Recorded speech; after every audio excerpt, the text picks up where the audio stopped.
కానీ హైదరాబాద్ ప్రజలు ఎంత గొప్పవారంటే ఎన్నిక అయిన తర్వాత తెలంగాణ రాష్ట్రం ఏర్పడిన తర్వాత కేసీఆర్ ముఖ్యమంత్రిగా బాధ్యతలు స్వీకరించిన తర్వాత కేవలం 6 నెలల్లోనే కరెంటు సమస్యను పరిష్కారం చేసి అప్పటిదాకా ఇంటింటా ఉన్న ఇన్వర్టర్లు, ప్రతి అపార్ట్మెంట్ లో ఉండే జనరేటర్లు, ప్రతి జిరాక్స్ సెంటర్ లో కూడా కనబడే మరి ఇన్వర్టర్లు అన్నింటినీ కూడా మాయం చేసి 6 నెలల్లోనే కరెంటు సమస్య పరిష్కారం చేసి ఆంధ్ర తెలంగాణ కాదు, హైదరాబాద్ అంటే మొత్తం మినీ భారతదేశం.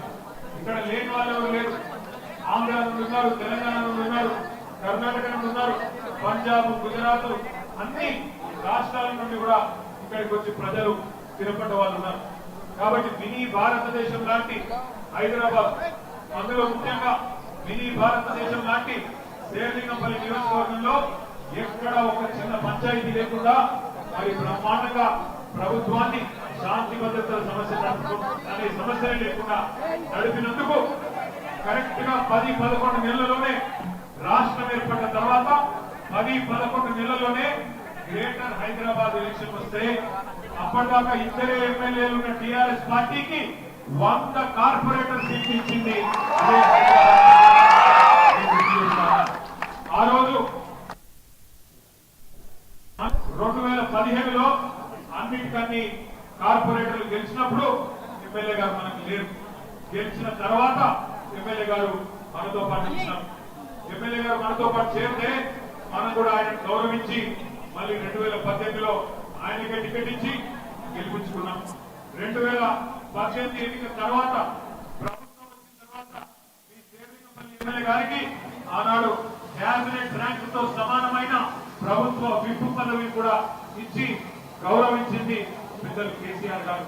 కేవలం ఆయన ఒక్కడికే పదవి కూడా కాదు, 10 ఏళ్లలో హైదరాబాద్ మహానగరంలో, అందులో ముఖ్యంగా శేర్లింగంపల్లి నియోజకవర్గంలో ఎన్ని అభివృద్ధి కార్యక్రమాలు జరిగినాయో ఒక్కసారి గుర్తు చేసుకోమని చెప్పి ఇవాళ మీరు ఏ సినిమాకి పోయినా, ఏ వీడియో హైదరాబాద్ చూసినా అందులో కనబడే హైదరాబాద్ మహానగరం, ఒక దుర్గం చెరువు బ్రిడ్జ్ కానీ, అండర్ పాస్ కానీ అన్ని కూడా ఉన్నది మీ శేర్లింగంపల్లి నియోజకవర్గంలో అనే మాట నేను మీకు గుర్తు చేస్తా ఉన్నాను. ఏ సినిమా చూసినా, తెలుగు సినిమా, అందులో ఖచ్చితంగా కనబడేది మీ శేర్లింగంపల్లి నియోజకవర్గం. నేను చెప్పేది కరెక్టా కాదా? శేర్లింగంపల్లి అంటే అభివృద్ధికి నమూనాగా మారింది. శేర్లింగంపల్లి నియోజకవర్గం అంటే మొత్తం హైదరాబాద్ నగరంలో జరిగిన అభివృద్ధికి ఒక మచ్చుతున్నట్టుగా, ఒక ఉదాహరణగా మిగతా అన్ని ప్రాంతాల్లో కూడా చెప్పుకునే విధంగా 9,500 కోట్ల రూపాయలతో, ఒకటి కాదు రెండు కాదు, ఒక్క నియోజకవర్గంలో 9,500 కోట్ల రూపాయలతో అభివృద్ధి సంక్షేమ కార్యక్రమాలు కేసీఆర్ గారి నాయకత్వంలో మనం చేస్తున్నాం. ఫ్లైఓవర్లు కట్టుకున్నాం, బ్రిడ్జిలు కట్టుకున్నాం, అండర్ పాస్లు కట్టుకున్నాం, లింక్ రోడ్లు వేసుకున్నాం, సివరేజ్ ట్రీట్మెంట్ ప్లాంట్లు కట్టుకున్నాం, మోరీలు కట్టుకున్నాం, నీళ్లు లేని కాడ నీళ్లు ఇచ్చుకున్నాం, కొత్త వాటర్ ట్యాంకులు కట్టుకున్నాం. పేదవారిని కడుపులో పెట్టుకుని చూసుకునే విధంగా 20,000 లీటర్ల వరకు మంచినీటికి మీరు బిల్లు కట్టే అవసరం లేకుండా బ్రహ్మాండంగా ఫ్రీగా మంచినీరు కూడా ఇచ్చింది కేసీఆర్ ప్రభుత్వం.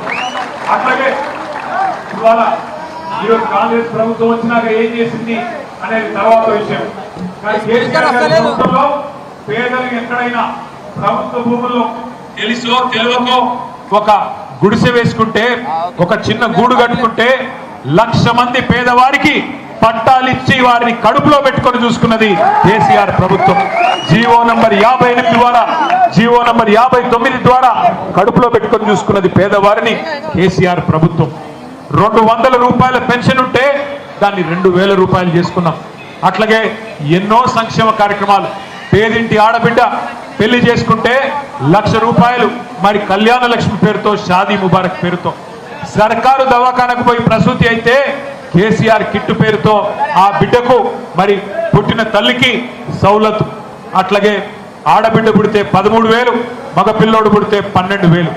ఎన్నడూ కూడా కులం మతం పేరు మీద రాజకీయం చేయలేదు, ప్రాంతం పేరు మీద రాజకీయం చేయలేదు కేసీఆర్ ప్రభుత్వం. ఏం చేసినాం మనం అన్నాడు?